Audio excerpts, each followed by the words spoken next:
places, wherever you may be, however you may be listening. Thank you for giving us just a few minutes of your time. We've been starting this retro movie review thing, going back and checking out some old school movies, and today I have with me my good friend, Mr. Aaron Glazier. You can find all his contact information down in the description below. We just got a chance to sit and watch one of the best movies from out of the 80s, The Last Starfighter. Let's talk about this movie for a minute. The Last Starfighter is a 1984 American space opera film directed by Nick Castle. The film tells the story of Alex Rogan, played by Lance Guest, a teenager recruited by an alien defense force to fight in an interstellar war. It also features Robert Preston, Dan O'Hurley, whose name I constantly mispronounce, Catherine Mary Stewart, and Norman Snow. Boy, what a fun movie. Yeah, the fantastic movie. One of my absolute favorites growing up. The plot of the movie is pretty basic. It doesn't get more basic than that, honestly. I mean, basically what I just read you was the plot that I got off of, it was like the first paragraph on Wikipedia. Yeah. And I was kind of bouncing back and forth between that and one of the many millions that you can go in there and write on IMDb, and I was like, that's really kind of the simplest paragraph. Yeah. But it's kind of cookie cutter as far as 80s sci-fi kids movies go, but still, it doesn't take away from how good the movie ultimately is. True. One of the cool things about this movie is, along with Tron, it has the distinction of being one of cinema's earliest films to use extensive computer-generated imagery to depict its many starships, environments, and battle scenes. It is also one of the first films to use CGI to represent real-life objects instead of digital imaging. Most specifically, and you'll see in the slideshow that I'm getting ready to go through here in just a minute as we get on, that the ship flying past the one planet to the moon where the base is and all that. It's God, what a great movie. The CGI, it was cutting edge for the time. And I've pointed out before, like you go back and you watch this on like the VHS or something, like if you had what is it called, Betamax. If you have a Betamax of it, if Betamax existed at that point in time, I have no real fucking idea. I'm not even sure it's still. I think by '84, I'm pretty sure VHS pretty much won the format wars over Beta. But you go in and you look at. Well, I don't know. We had Beta Alex, so maybe they were like, well, Betamax, we'll do that now. Who cares? Fucking, you go back and you watch the VHS tape, and it doesn't look quite as in your face as it did as we sat and watched it with your high-tech Blu-ray remastering, and every time something CGI comes on the screen, you're like, oh, look, it's a cartoon. Am I watching Beast Wars again? Is that what happened? I don't know. But no, as really for its time, it's definitely cutting edge, and this movie wouldn't have been anything without it. Yeah, it's actually really cool. Like I said, it's one of the earliest films to make use of the extensive computer graphics. Yeah. The Gunstar, the spaceship, and we've got the slideshow going right now. So when we get back to this picture here in a second, you'll see the colors on it. It blends really well. Yeah. I mean, it's definitely something that is obviously 80s tech, but just the cleanness of it all, the shading, the way it works with the background and all that was really actually. It was remarkably good, and even now I look at it and there is a pleasing effect. Yeah, I don't look at it and I notice that it's different from visual effects today, but it's not. It doesn't diminish the experience of watching this film, because the CGI is definitely something older than what we're used to now. But yeah, it's a super fun movie to watch. I really enjoyed it. Yeah, but not all the special effects were done with computer animation. The car, Centauri's car, the car really should have had a name. It just has the personalized license plate that says Rylos on it. The car really should have been given a name in the movie, now that I think about it a little more. Yeah. It would have been cool because, we know the time machine as the DeLorean. Yeah. We know the Batmobile as the Batmobile. It's got a name. It's got its own moniker. It's kind of its own character. I think if they'd have tried that in the movie, it probably would have had a little bit more of a lasting effect. You pointed out, and there, it was in the slideshow a minute ago, the front end looks like a DeLorean, the back end looks like a station wagon. The door even opened up like a DeLorean. Like, I was like, oh, look at the DeLorean. You're like, that's not a DeLorean. I was like, it probably is a DeLorean. But, this was actually the computer graphics for this film. They actually used the Cray supercomputer to do some of them. Yeah. There is in the Wikipedia article for this movie, you can actually see a picture of a guy sitting at one of the old IBM computers that were like this fucking deep and huge and all boxy. He's got on the computer the scene of of the car, I believe, doing some of the flying motions that it does in the movie, where it's all gridded up and stuff like that. Obviously, kind of in the early stages of the rendering of that whole scene, that whole shot. And you think about it, like the crazy supercomputer. I mean, they use these things to like calculate, black holes and all this other crazy shit. And you're like, you use this to put together this scene, right? this scene right here, this little movie. And honestly, it's like I could probably do something similar with my damn iPhone nowadays anymore. I mean, the way that some of the software and the computing power that we have at our fingertips anymore works. But man, for 1984, honestly, it looks good. Yeah. I look at this background image that I've got going on right now, and it's like the highest. It's like the highest video games of the 90s. Yes. Good. Yeah. So, I mean, you go back and play one of the most critically acclaimed, animated, CGI games of the era, which is, Final Fantasy VII on the PlayStation. You go back and you see all the polygon-shaped people and shit in that. You see a lot of that in this movie with the similar angles and shading and everything, but this movie did a better job than some of these AAA rated games that came out with the same kind of graphics. So. Oh, absolutely. The acting in this movie was actually pretty good too. Will Wheaton was in this movie. You only really get like a picture of the back of his head. That's why I think it's him anyway. I remember looking years ago trying to figure out who he was. But his role, all the stuff that he did was actually cut from the final edit of the movie. Yeah. But he actually still is a credited actor in here. Also, one of the bigger names that's in here, though, is Robert Preston. This is actually the last film that he did before he passed away from cancer. And I think it was 1987 he died, I believe. But and he had done some TV stuff after that. But this was his last feature film. He's known mostly for his role as Harold Hill in The Music Man, and he said in an interview that I read doing some research for this video that he had actually modeled his character in this movie on that guy, kind of like a con man, always stopping a quick buck, mover and a shaker, one of those guys. And he steals a lot of the movie. He does. The scenes he's in, he definitely takes it away, but you can also see a lot of the older methods of acting when he's on the screen. He's the way he talks, the way he moves, and just how he pulls everything away from everyone else, the way that he steals the spotlight while he's on the screen. It's definitely from an era well before this time, and even nowadays you don't see people talk like that anymore. You don't see actors act like that anymore. He did an amazing job, but one of the things I think that made his performance stand out is he comes from an era of filmmaking in the 40s and 50s to where you didn't have CGI, you didn't have practical effects as good as they were at the time. If you needed to make something blow up or whatever instead of fire, you blew up an apple. Good, but because you didn't have those things to rely on to keep people's attention, you had to have dialogue, you had to have delivery, you had to have good story. If you didn't have those three things, then your movie was going to end up finding its way into the heap somewhere. I mean, you were lucky if that thing even saw the light of day, let alone actually got some kind of a big theatrical release. So he is one of those guys that I think is part of the reasons that 80s movies have become so endearing. Because you get these guys that came up in that era. They were hitting this nice season stage in their career, their 50s and 60s, in the 80s, when we were starting to get this influx of a little bit of CGI, some kind of more outlandish storylines and things like that. They brought their experience in really acting and delivering performance to this kind of new wave of filmmaking, which is one of the reasons why I think, looking back on it now, that so many of these 80s movies have endeared.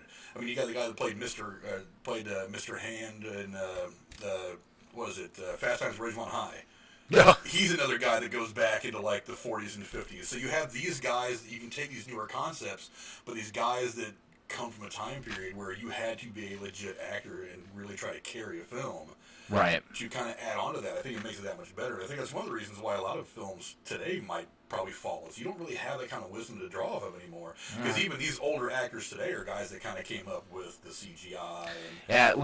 And that's another point that that we're getting to here in a minute, is that a lot of it also stems from the people who were branching into this CGI field at the time were also the people who had to hand build models. And the graphics designer for the Gunstar and several of the other spaceships that we had in this movie was Ron Cobb. He's an artist. He worked on things like Alien, Star Wars, and Conan the Barbarian. Now, I'm not talking about like the newer Conan the Barbarian that had what was his name? The guy who played Aquaman, wasn't it? Oh yeah, Jason Momoa. Yeah, it wasn't Jason Momoa. We're talking about Arnold Schwarzenegger, Conan the Barbarian, wielding that big ass broadsword. So I mean, and these are movies where we had a lot of real props, real visual effects, and you go back and you look at things like when they were doing Star Wars: A New Hope, they had 15, 20 different models for each spaceship that they had, and then they were all different sizes, so depending on what shot they were doing, they had this one or that one, and they had to make sure that everything was consistent across the board, so that when everything was what's the word I'm looking for, scale to scale properly from one size model to the next, so that when we get the larger shot, the command tower's in the exact same position as it would be as we get the one where it's like this big of a ship as opposed to this big. So we're taking a guy who worked on things like Star Wars and Alien, who had to actually build these models, actually have these models in real life, and giving him the opportunity to do CGI. And it's what we're seeing is the reason why some of these movies persisted, like you said, isn't just even because of the actors bringing that feel from earlier era films. It's also the other people who worked on the film, the writers, and then in this case, like our visual effects guys are people who started their careers in movies where they didn't have visual effects. They had to actually create the effects in real life as opposed to CGI. And they're bringing their knowledge from what they did with real stuff into the CGI world, and that's where we get this great combination of both aspects. To your point, one of the things that's kind of important is pedigree. Where did these guys come from? You just pointed out these guys came from Star Wars, which that's a pretty good pedigree to be a part of. Yeah. Creating those just mind-blowing, just way ahead of their time visual effects. You bring them over to this, and that's, again, it's just one of the reasons why movies like this linger. Exactly. There is something in the art itself that stands out, and that's why these movies tend to last over time. Because, like you said, they've already done this high level of work. Even if you're going to step it down a level or two to do something like The Last Starfighter, it's still going to come out really, really freaking good. Absolutely. And so that pedigree, I know in sports all the time it's talked about as coaching trees. Successful coaches began under coaches, 20 years ago who were winning a lot of titles.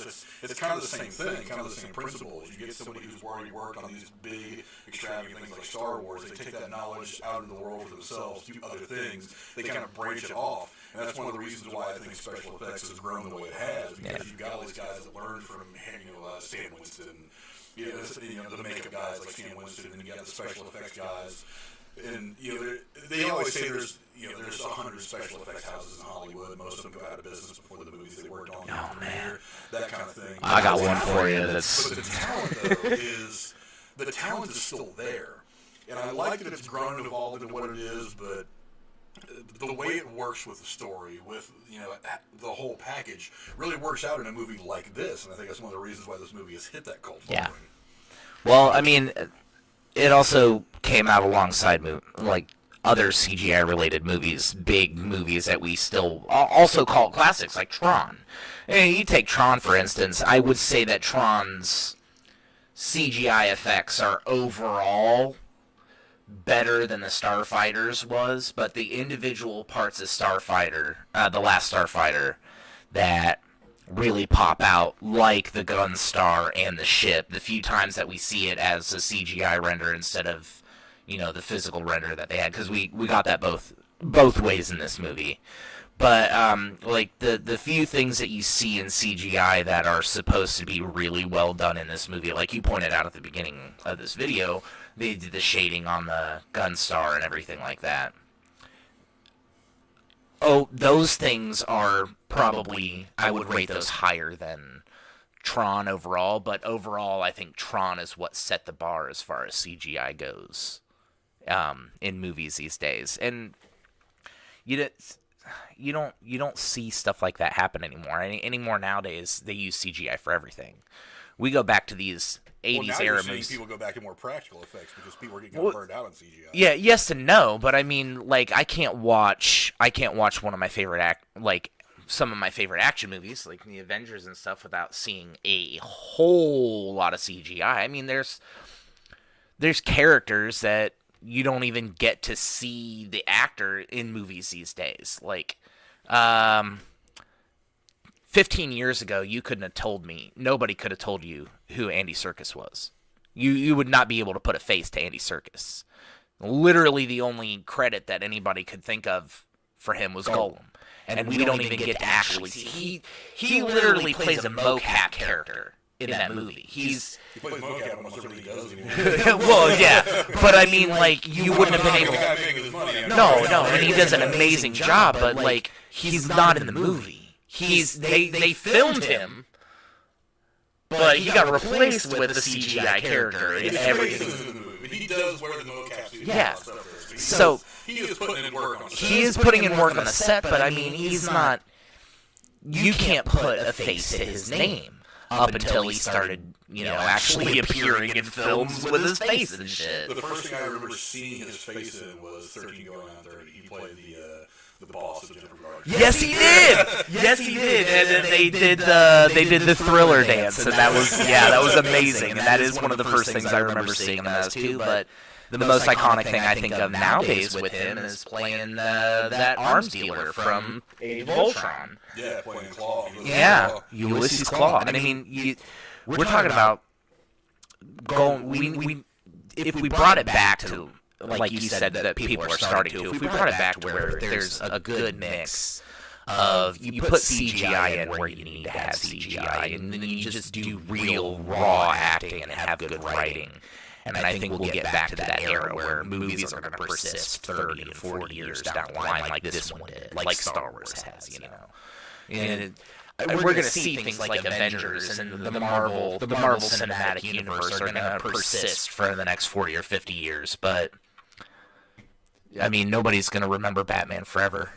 They're going to remember Michael Keaton's Batman, but they're not going to remember, George Clooney. They're going to forget those Batmans for a whole slew of reasons. Exactly. Well, yeah, but I mean, that's what I'm getting at here with that, though. I mean, it's one of the cool things about this movie that was Beta Alex, and because of the response that they got from test audiences, they actually went back in and added more Beta Alex. Now, Beta Alex, for those of you who have never seen this movie, is actually this robot that cloned itself to look like the main character Alex to assume his life while he's off fighting space aliens and spaceships.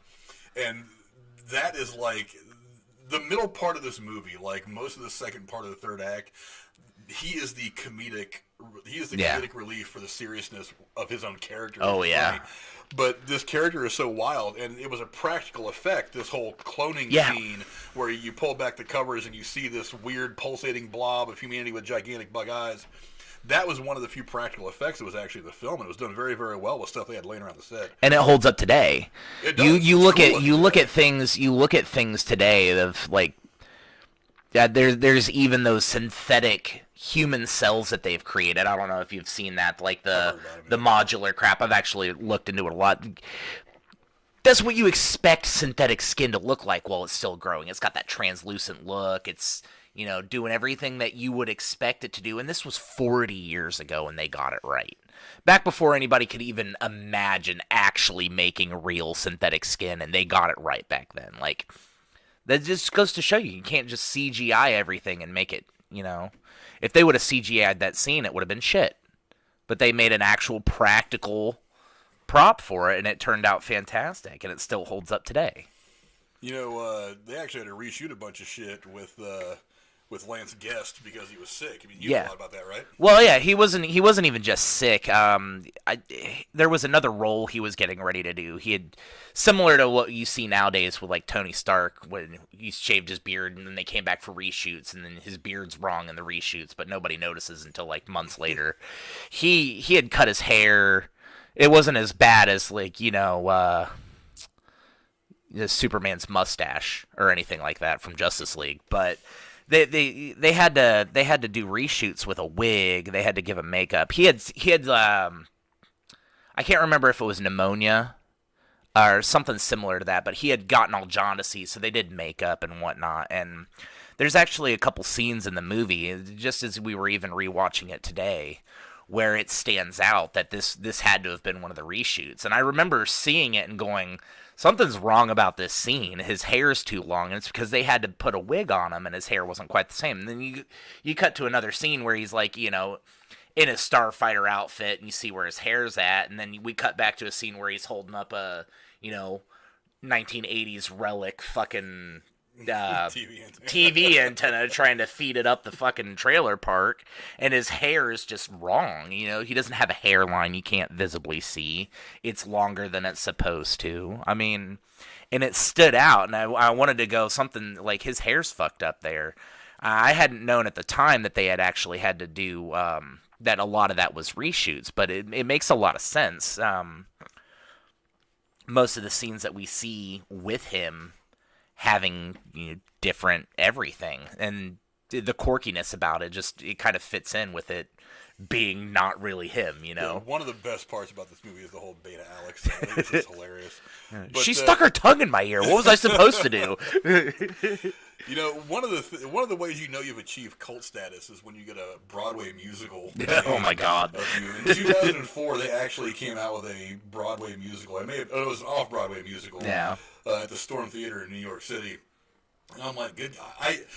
Part of me doesn't want to see it, but the part of me is just like, I just want to know what it looks like. Yeah, right. It's like, show me one scene. I'm really tempted to hit YouTube and see if there is some footage of this. There's gotta be. I hope there is, because it would be a travesty if there was at least something up there. But one of the cool things about this is this actually got a limited 3-book run with Marvel Comics. Yeah, so that's right, motherfuckers.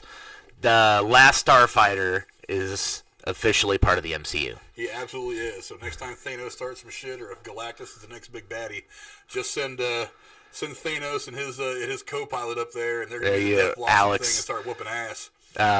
Alex Rogan and the Gunstar, and that weird lizard man. Well, the weird lizard man, I'm drawing a blank on his name now. He was in the slideshow earlier. The guy that played that lizard is actually the guy that played in RoboCop. He was the old guy that was the head of OCP. Really? The first RoboCop? Yeah. I think he was in. I know he's in the first two. I think he was in the third one. Okay. But he's the old guy. So, in the second RoboCop, when is it the first or second RoboCop? The guy that yells, "Behave yourselves!" No, that's him. That's the guy that had my God. On and played, I want to call him Grog, but I know that's not right. But that's actually it sounds close. But that's the guy who played his lizard-scaled co-pilot. Oh man. Yeah, that's one of the really cool things I noticed about this. But yeah, overall, it's a really, really fun movie. If you want to go back and have a nice, good old, nice 80s time, this is definitely the movie for you. Yeah. So, overall, give it a rating, 1 to 5. Yeah, 4 to 4.5. Like I said earlier, this was one of my favorite movies growing up. From the time that I can remember actually sitting down and getting into movies. I got into things like the Mighty Ducks, A New Hope, the whole original trilogy of Star Wars. This movie stood out more than most of those. Not more than, Star Wars, but it's up there with Star Wars. And it'll always hold a special place in my heart. And to go back and watch it again like we did today and see how a lot of it still holds up, I gotta give this movie a 4 to 4.5. It's just on point everywhere. Yeah, I would have trouble disagreeing with that. 4.5 right about where I'm at.